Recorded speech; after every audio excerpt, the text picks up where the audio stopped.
Yes, children, have a look here now. What is interphase? It is a series of changes that take place in a newly formed cell and its nucleus before it become capable of division again. फिर से divide करने से पहले यही चीज़ बताई थी मैंने यहाँ पे कि ये नया सेल बना, डॉटर सेल जैसे ही बना एकदम से डिवाइड नहीं करेगा, पहले इसमें बहुत सारी चेंजेस होंगी और उन चेंजेस की वजह से अब सेल डिवाइड करने के कैपेबल बनेगा, फिर वो डिवाइड करेगा। तो न्यूली फॉर्म्ड सेल डिवीज़न से पहले क्या क्या चेंजेस आती हैं उसमें और उसके न्यूक्लियस में, those all changes are called interphase. तो यहाँ से आपने डेफिनेशन लर्न करनी है। इंटरफेज को इंटरमाइटोसिस भी बोलते हैं।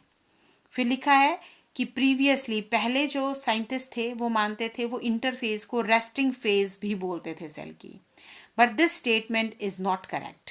ठीक है, बिकॉज रेस्टिंग फेज क्यों बोलते थे? क्योंकि इस फेज में सेल के साइज में कोई डिफरेंस नहीं नज़र आता था, साइज में कोई एक्टिविटी में डिफरेंस नज़र नहीं आता था। तो रिलेटेड टू सेल डिवीज़न की एक्टिविटी में there was no difference observed in this phase, इसलिए इस फेज को क्या माना जाता था? Resting phase.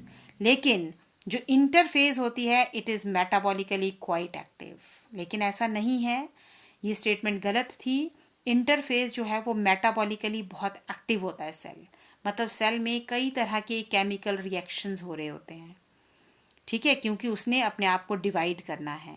There is replication of various subcellular component including chromosomes. The cell grows in size and become almost double. ठीक है, अब सुनना ध्यान से जो मैं बोल रही हूँ। क्या होता है जब कोई सेल डिवाइड करना है, जैसे एक सेल ने डिवाइड किया, ठीक है, जैसे मैंने ये सेल बनाया यहाँ, देखना, दिस इज़ अ सेल, ये इसका न्यूक्लियस है, न्यूक्लियस में क्रोमोसोम है, सपोज इसमें क्रोमोसोम है 22। अब अगर ये सेल सीधे जैसे बना वैसे ये सेल डिवाइड हो गया, 2 इसमें माइटोकॉन्ड्रिया हैं, 2 क्लोरोप्लास्ट है, बस इतने ऑर्गेनेल ले लिए हमने, और ये सेल डिवाइड हो गया। डिवाइड होके वी गॉट 2 सेल, आधा क्रोमोसोम एक में चला गया, सपोज 22 क्रोमोसोम है तो 11 एक में चले गए, 11 दूसरे में चला गया, और माइटोकॉन्ड्रिया 2 थे, एक इसमें चला गया, एक इसमें चला गया, क्लोरोप्लास्ट एक इसमें चला गया, एक इसमें चला गया। तो दीज आर द 2 सेल। अब ये दोनों सेल फिर से डिवाइड होंगे, ये वाला डिवाइड हुआ, क्रोमोसोम और आधे हो गए, माइटोकॉन्ड्रिया तो एक ही है, तो जो नया सेल बनेगा उसमें कौन सा माइटोकॉन्ड्रिया जाएगा? तो अगर ऐसे डिवीज़न होता तब तो हमारी जो लाइफ शुरू हुई है वो एक सिंगल सेल जाइगोट से शुरू हुई है।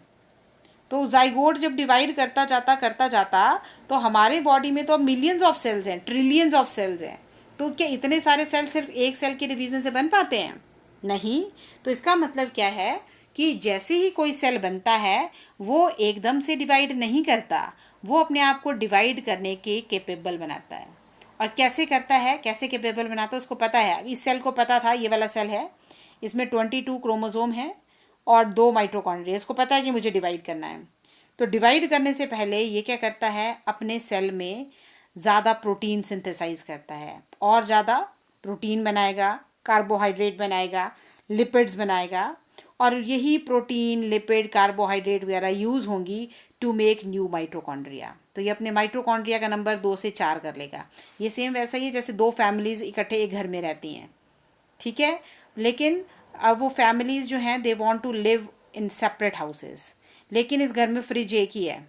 तो अब ये फैमिली जो है वो 2 फैमिलीज़ में डिवाइड हो रही है, एक फैमिली। तो क्या एक फ्रिज को वो आधा आधा डिवाइड कर सकते हैं? नहीं, उन्हें क्या करना पड़ेगा, पहले से एक और फ्रिज लाना पड़ेगा, फिर एक फैमिली को एक फ्रिज मिलेगा, दूसरे को दूसरा मिलेगा। तो वैसे ये वाला सेल जो है अपने आप को डिवाइड करने के कैपेबल बनाता है। ठीक है, कैसे बनाता है? नई प्रोटीन सिंथेसाइज करता है, कार्बोहाइड्रेट बनाता है, लिपिड्स बनाता है, और उन सारी चीज़ों से नए सेल ऑर्गेनेली, इसके हर एक सेल ऑर्गेनेलीज का नंबर डबल हो जाता है।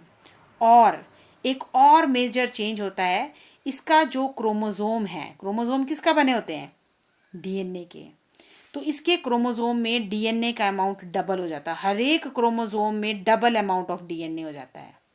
And now this cell is ready to divide. अब ये सेल डिवाइड करेगा और हर एक चीज़ आधी आधी बंट जाएगी। तो जो नया सेल बनेगा उसमें उतने ही माइटोकॉन्ड्रिया होंगे जितने पेरेंट में थे, शुरू में थे।